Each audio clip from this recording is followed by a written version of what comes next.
चाणक्य की नीति, खुद को बदलना है तो इन 10 जगहों पर हमेशा चुप रहो, जीवन बदल जाएगा। चाणक्य, जिन्हें कौटिल्य और विष्णुगुप्त के नाम से भी जाना जाता है, एक महान आचार्य, राजनीतिज्ञ और अर्थशास्त्री थे।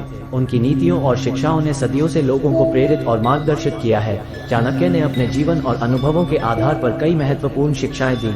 उनके अनुसार कुछ विशेष परिस्थितियों में चुप रहना सबसे अच्छा होता है।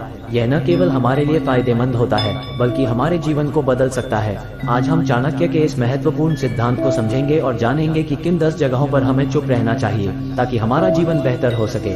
चाणक्य का मानना था कि जब हम क्रोधित होते हैं तो हमें चुप रहना चाहिए।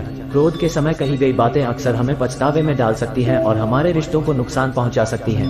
क्यों चुप रहें? क्रोध के समय संयम बनाए रखने से हम अपने शब्दों और कर्मों पर नियंत्रण रख सकते हैं। क्रोध में कही गई बातें अक्सर हमारे प्रियजनों को चोट पहुंचाती हैं, इसलिए चुप रहकर हम अपने रिश्तों की रक्षा कर सकते हैं।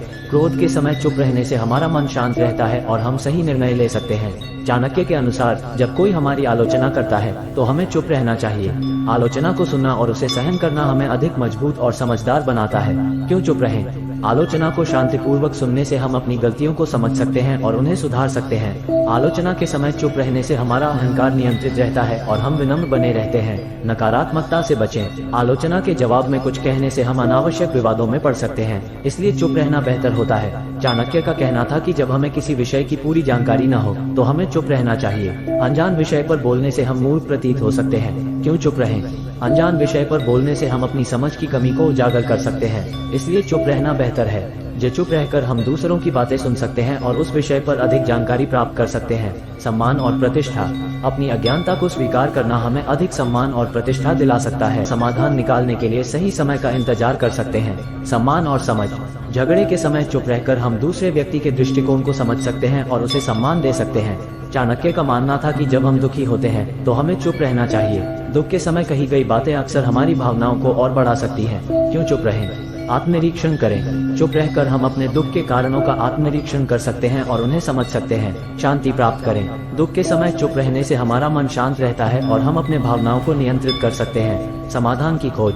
चुप रहकर हम अपने दुख का सही समाधान खोज सकते हैं। चाणक्य के अनुसार जब कोई हमारा अपमान करता है तो हमें चुप रहना चाहिए। अपमान का जवाब देने से हम और अधिक परेशानी में पड़ सकते हैं। क्यों चुप रहें? सम्मान बनाए रखें। अपमान का जवाब देने से हमारा सम्मान कम हो सकता है, इसलिए चुप रहना बेहतर है। समस्या को बढ़ने से रोकें। अपमान का जवाब देने से स्थिति और बिगड़ सकती है, इसलिए चुप रहना ही सही है। आत्मसंयम। चुप रहकर हम अपने आत्मसंयम को बनाए रख सकते हैं और अपनी प्रतिष्ठा को सुरक्षित रख सकते हैं। चाणक्य का कहना था कि जब हम किसी की मदद नहीं कर सकते तो हमें चुप रहना चाहिए। झूठे आश्वासन देने से हमें बचना चाहिए। क्यों चुप रहें? ईमानदारी बनाए रखें। चुप रहकर हम झूठे आश्वासन देने से बच सकते हैं और अपनी ईमानदारी को बनाए रख सकते हैं। विश्वास की कमी। झूठे आश्वासन देने से हमारा विश्वास खो सकता है, इसलिए चुप रहना बेहतर है। समय और स्थिति। चुप रहकर हम सही समय और स्थिति का इंतजार कर सकते हैं जब हम वास्तव में मदद कर सकें। चाणक्य के अनुसार जब हम किसी पर गुस्सा होते हैं तो हमें चुप रहना चाहिए। गुस्से में कही गई बातें अक्सर हमारे रिश्तों को नुकसान पहुंचा सकती हैं। क्यों चुप रहें? रिश्तों की सुरक्षा। गुस्से के समय चुप रहकर हम अपने रिश्तों की रक्षा कर सकते हैं। समय का महत्व। चुप रहकर हम सही समय का इंतजार कर सकते हैं जब हम शांतिपूर्वक अपनी बात कह सकें। मनोबल। गुस्से के समय चुप रहने से हमारा मनोबल मजबूत रहता है और हम सही निर्णय ले सकते हैं। चाणक्य का मानना था कि जब हम किसी विवाद में फंसे हों तो हमें चुप रहना चाहिए। विवाद के समय कही गई बातें अक्सर स्थिति को और बिगाड़ सकती हैं। क्यों चुप रहें? विवाद को शांत करें। चुप रहकर हम विवाद की आग में घी डालने से बच सकते हैं और स्थिति को शांत कर सकते हैं। समस्या का समाधान। विवाद के समय चुप रहकर हम समस्या का सही समाधान निकाल सकते हैं। सम्मान और समझ। विवाद के समय चुप रहकर हम दूसरे व्यक्ति के दृष्टिकोण को समझ सकते हैं और उसे सम्मान दे सकते हैं। चाणक्य के अनुसार जब हम खुश होते हैं तो हमें भी चुप रहना चाहिए। खुशी के समय कही गई बातें अक्सर हमें अति उत्साहित कर सकती हैं और हमारी खुशी को कम कर सकती हैं। क्यों चुप रहें? संयम बनाए रखें। खुशी के समय चुप रहकर हम अपने उत्साह को नियंत्रित कर सकते हैं और संतुलन बनाए रख सकते हैं। अति उत्साह से बचें। चुप रहकर हम अति उत्साह से बच सकते हैं और अपनी खुशी को सही ढंग से महसूस कर सकते हैं। आत्मनिरीक्षण। खुशी के समय चुप रहकर हम अपने जीवन की उपलब्धियों और खुशियों का आत्मनिरीक्षण कर सकते हैं।